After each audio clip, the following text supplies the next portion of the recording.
Rosana sabia que aquele dia ia ser pesado. A chuva caía fina, escorrendo pelo vidro do ônibus lotado, enquanto ela agarrava a alça da mochila com força. Dentro, o uniforme limpo cheirando a sabão, os chinelos gastos e a marmita com arroz, feijão e um pedacinho de frango que ela guardou do jantar da noite anterior.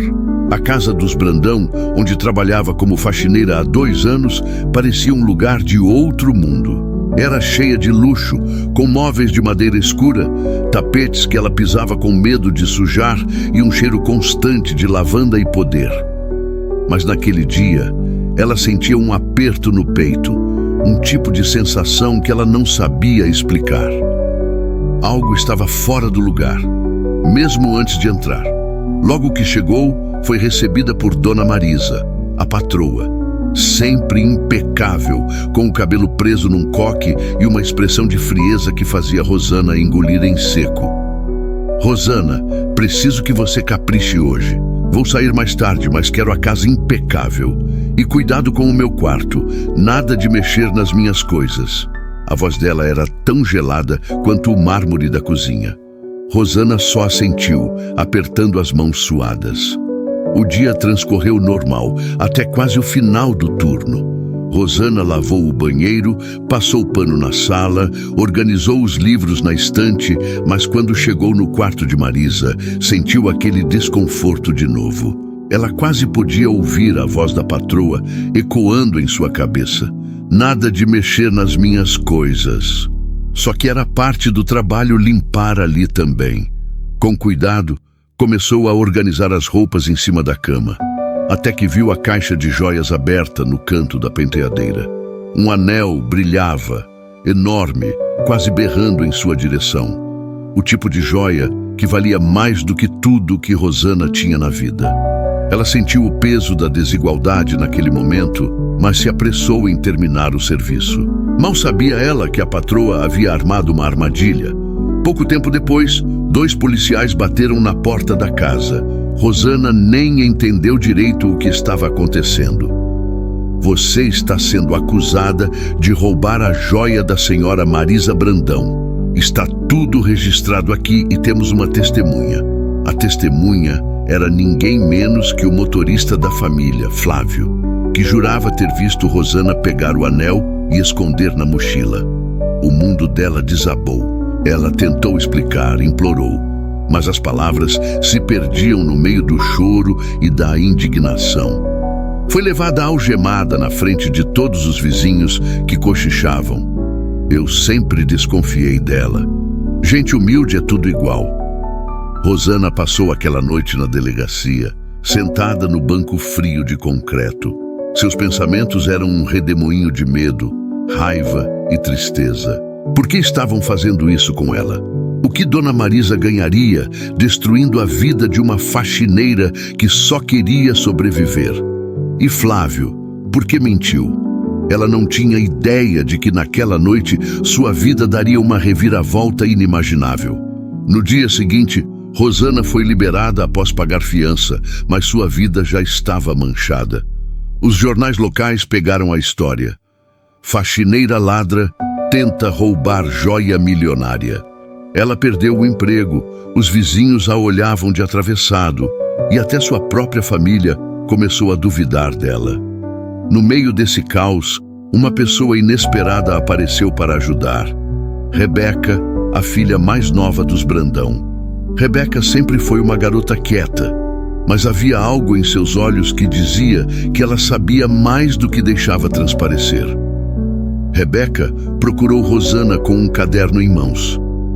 Eu sei que você não roubou nada, Rosana. Minha mãe, ela não é o que parece.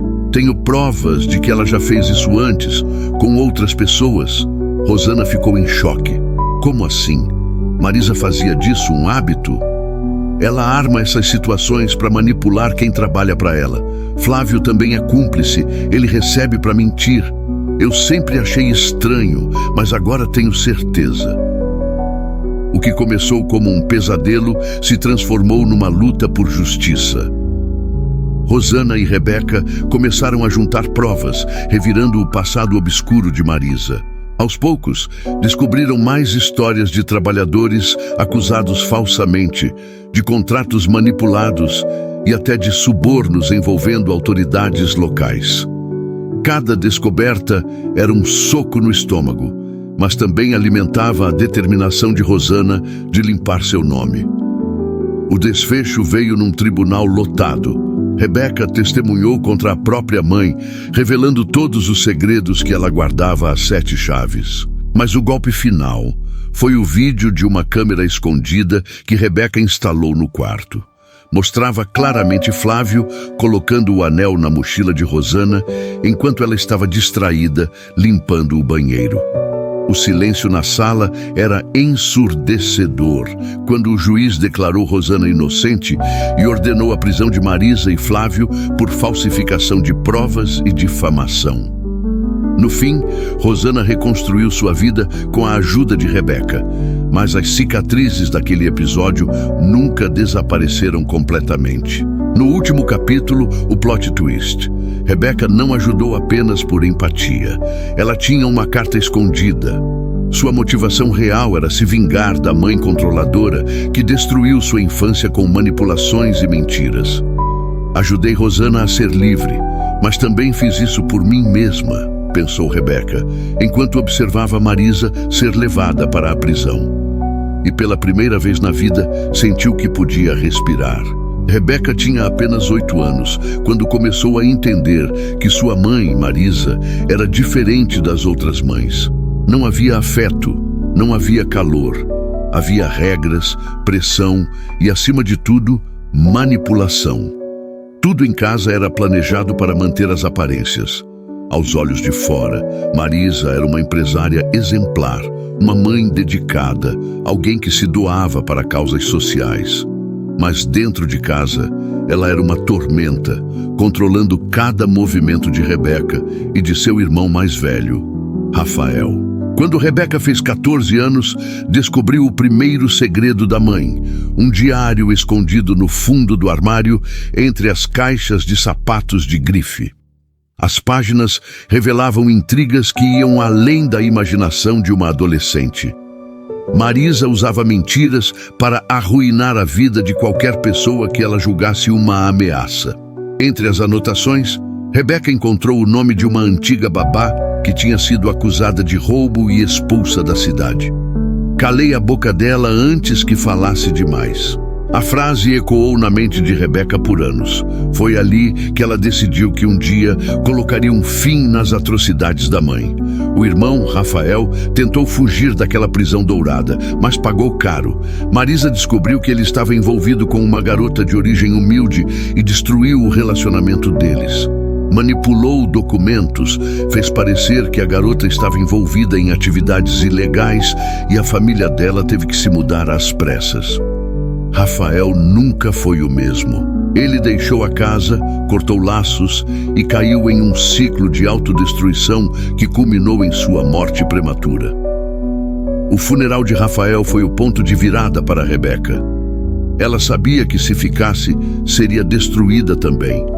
Mas antes de ir, jurou a si mesma que Marisa pagaria por tudo. Quando a história de Rosana começou a se desenrolar, Rebeca viu a oportunidade perfeita para agir. Durante meses, ela seguiu os passos da mãe, montando um dossiê com todas as provas que conseguia encontrar. Era perigoso. Marisa tinha olhos em todos os lugares. Rebeca sabia que não podia errar. Assim que percebeu que a mãe estava armando para Rosana, decidiu intervir. A câmera escondida no quarto foi a peça-chave, mas havia mais. Extratos bancários que ligavam Marisa a subornos, e-mails que confirmavam que Flávio era cúmplice em várias armações, e até mensagens que Marisa trocava com figuras da alta sociedade local, mostrando sua verdadeira face. No tribunal, enquanto Rebeca contava tudo o que sabia, sentiu uma mistura de alívio e dor. Era libertador expor a verdade, mas ao mesmo tempo, confrontar a mãe significava cortar o último laço que tinha com sua família. Marisa tentou intimidá-la com o olhar, mas Rebeca estava preparada. A senhora destruiu vidas, mãe. Não vai destruir mais nenhuma. Quando Marisa foi declarada culpada, Rebeca sentiu uma paz que nunca havia experimentado antes. Mas a jornada estava longe de acabar. Ela ajudou Rosana a reconstruir sua vida, mas também começou a reconstruir a sua. Deixou o sobrenome Brandão para trás, mudou de cidade e começou a trabalhar em causas sociais, ajudando outras pessoas que haviam sido vítimas de injustiça. No final, o plot twist que ninguém esperava, parte do dinheiro que Rebeca usou para começar sua nova vida veio de uma conta secreta que ela descobriu no nome de Marisa. Um ajuste de contas, como Rebeca dizia, com um sorriso discreto. Ela não considerava isso roubo, mas justiça. E quanto a Rosana? Ela abriu um pequeno negócio de serviços domésticos e empregou outras mulheres que, como ela, só queriam uma chance de trabalhar honestamente. As duas nunca perderam contato, unidas por uma história que mudou a vida de ambas para sempre. Se você ficou preso nessa história e quer mais tramas emocionantes e cheias de reviravoltas, não esqueça de se inscrever no canal. Aqui você encontra as melhores histórias que vão te prender do começo ao fim. Ative o sininho para não perder nenhuma novidade.